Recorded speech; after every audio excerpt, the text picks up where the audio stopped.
page. My name is Kelsey. I'm going to be your student physical therapist today. So what I'm going to be doing with you is I'm going to be palpating some structures around the ribs, the back, and then your hips, as well as underneath your gluteal folds. Is that okay with you? Yes. All right, perfect. So what I'm going to have you do is lay down for me, arms at your sides. First thing that I'm going to be palpating is your posterior superior iliac spine. To find that, I'm going to come onto the iliac crests, and then I'm just going to kind of walk my thumbs down until I run into this big bony landmark here.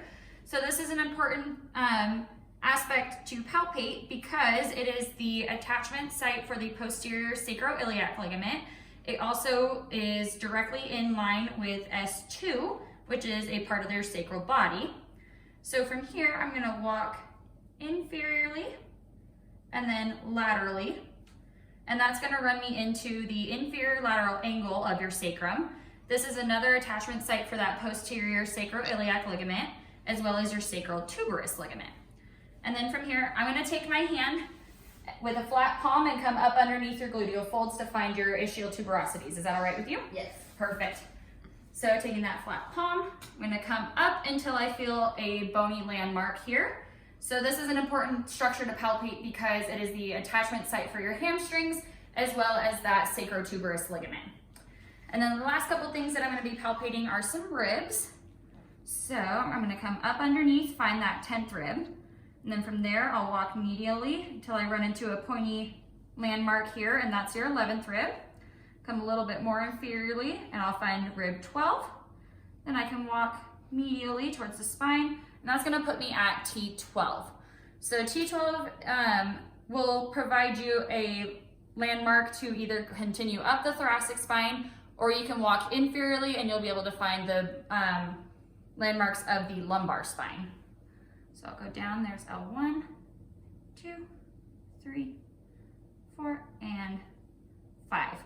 So L5 is gonna be an important structure to palpate because it's a common site for low back pain. It also allows you, if you roll your finger inferiorly, to run into the body of the sacrum. All right, so now that my patient's in supine, I'm gonna be able to palpate a lot more structures on the pelvis. So first couple areas that I'm gonna be poking around are gonna be your hips, and then I'll also come out to the outer side of your leg here, and then I'll move up towards your neck. Is that okay? Yes. All right, perfect. So the first structure that I'm gonna be palpating is the ASIS. So to find that, I'm gonna come up to the iliac crests, and then as I come down, I should be able to find these really nice bony prominences here. These are important because they are attachment sites for aspects of the medial triangle, which is going to be your inguinal ligament, which is the superior border of that triangle, as well as your sartorius, which is going to be the lateral portion. So to help find the other aspect of the attachment for the inguinal ligament, I'm going to be using the palm of my hand to kind of walk down past your belly button until I run into a bony process. Is that okay? Yes. All right. So just gently come down, and then I'm going to run into the pubic tubercles here to confirm that I'm there. I'm going to palpate with my finger pads, and that is the attachment point for the ilioinguinal ligament, which is the superior border of that medial femoral triangle. And then to find the medial border of that triangle, I'm going to have you cross your leg over here. Bring my knee up just to support you, and then I want you to adduct your leg into my hand. So that's going to activate the adductor longus muscle, which is that medial border of the medial femoral triangle. Knowing where the medial femoral triangle is super important because that is a site for neurovasculature in the lower leg. It houses the femoral artery, femoral vein, femoral nerve, and some lymphatic vessels as well. It's also the site to find the femoral pulse, which will let you know if they are getting good blood supply to the lower extremities. Let's see what's next. All right, so now I'm gonna be palpating your liver. To do that, I'm gonna kind of come up underneath your ribs here. It's in the upper quadrant of your abdomen. And I should feel this nice and firm landmark here. So it's important to palpate the liver because you can feel for tenderness or abnormalities. And if we do find that, we need to refer the patient out to another physician because we as physical therapists aren't able to treat that. All right, so now I'm gonna have you roll over onto your side for me. And then using the palm of my hand, I'm gonna feel for the greater trochanter.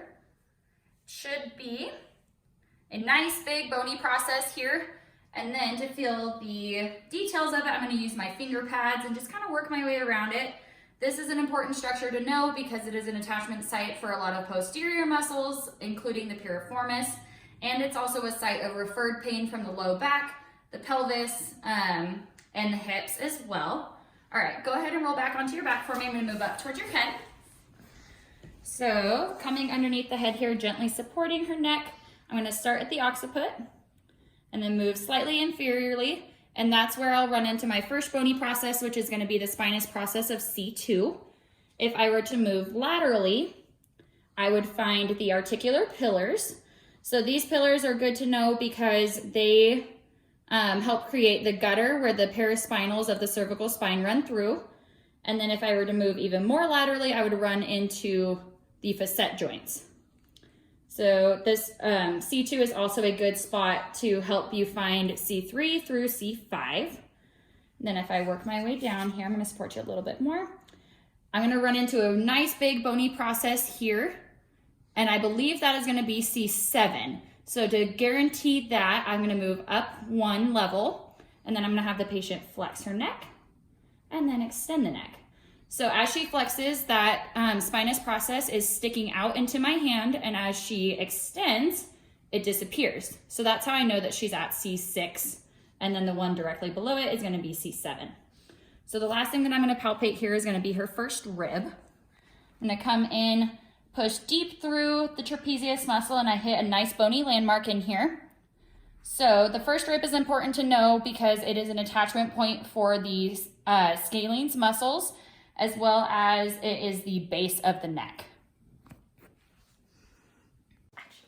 All right, so now that my patient is in sitting, I will be able to palpate structures of the shoulder, elbow, wrist, and hand, as well as the knee, ankle, and foot. To start, I'm going to palpate the acromioclavicular joint. To do so, I will palpate across the clavicle, as well as the acromion process. And as they come together, they will form that AC joint. This joint is important to know because it's a common site for shoulder separation, and it also will lead you to other structures within the shoulder. As I follow it posteriorly along the acromion process, it will turn into the spine of the scapula. If I were to move transversely across the spine, superiorly I will run into that supraspinatus muscle, and then inferiorly will be the infraspinatus muscle. And then I'm going to have my patient tuck her arm behind her here. That's going to poke out the medial border of the scapula. And as I walk inferiorly, I will find that inferior scapular angle. So this is important to palpate because it is the attachment point for the teres major as well as the teres minor. And if I have my patient push her arm into my hand here, that's going to pop out that teres major muscle. And then coming back to that AC joint, if I were to roll off of it laterally, I will find the subacromial space. This is important to know and to palpate because there is a large bursa in here that can be the common site for bursitis. It is also where the supraspinatus tendon runs through and can be a site of impingement. Now, using the palm of my hand, I'm going to palpate the greater tuberosity of the humerus, which is going to be right here. This is important to palpate because it is a common insertion for several of the rotator cuff muscles. It also forms the lateral border of the intertubercular groove. And then I'm going to have my patient rotate anteriorly for me. Coming in anteriorly and just below the clavicle, I'm going to palpate and find a hard bony structure pretty deep in there, and that is going to be the coracoid process. The coracoid process is the attachment point for the short head of the biceps brachii as well as the coracobrachialis. Now moving down to the elbow structures, I'm going to come down the shaft of the humerus, and I'll run into the medial and lateral epicondyles of the humerus. So on the medial side, this is the common attachment point for the flexors of the wrist, and if I were to go posteriorly, I can find the olecranon process here. Then as we come laterally, this is the common attachment point for the extensors of the wrist. It also will help me to find the radial head, which I can get my hand around here. And then I'm going to have my patient go into pronation and supination, and I can feel that radial head twisting underneath my fingers as well as the proximal radial ulnar joint. Now, as I come down into the hand, I'm going to have my patient spread out her fingers for me, And in the anatomical snuff box here, I've got my finger right on the scaphoid bone. So the scaphoid bone is important to palpate because it is a common bone to fracture by falling on an outstretched hand. And then this is also a weight-bearing bone because it has a lot of articulations with the radius. Now, if I have you rotate your hand this way, coming directly off of the ulna, I'm going to run into the triquetral bone. If I were to move on the palmar side of the triquetral bone, my finger is right over the pisiform. This is important to know because it is a common attachment for the flexor retinaculum, which runs across the hand here. And then the triquetral bone and the pisiform are also the area where you will find Guillaume's canal, which is where the ulnar artery and ulnar nerve run through. Now I'm going to move down to the knee. So as I come down to the knee, I'm going to come onto the patella here with the palm of my hand. And then I will move laterally and medially. As I come medial here, I'm going to come onto the medial joint line. And right about here, my thumb kind of gets kicked out of that joint. And that's because that is where the MCL is. And if I come back towards the patella, I'm going to rotate the patient's foot in and out, and I'll be able to feel that medial meniscus pop in and out. Then as I come laterally along the joint line, same type of thing. I'm going to run into that lateral collateral ligament, which is going to kick my hand out of that joint line. And then coming inferiorly, I will find the head of the fibula. The head of the fibula is important to palpate because it is a common origin for the lateral compartment of the leg, and it is also the insertion of the biceps femoris. And then I'm going to have you bring your foot up on here for me. So now coming down the shaft of the tibia, as I get to the bottom here and I find that first bony prominence there, that is going to be the dome of the talus. The talus is an important bone to palpate because it helps to form the true ankle joint, which is the talocrural joint. It also is an attachment for the ATFL, which is the anterior talofibular ligament. The anterior talofibular ligament is going to be right over here. And this is an important structure to know because it is a common site for lateral ankle sprains. Coming along the lateral side of the foot here, I'm going to palpate for the base of the fifth metatarsal, which is right here.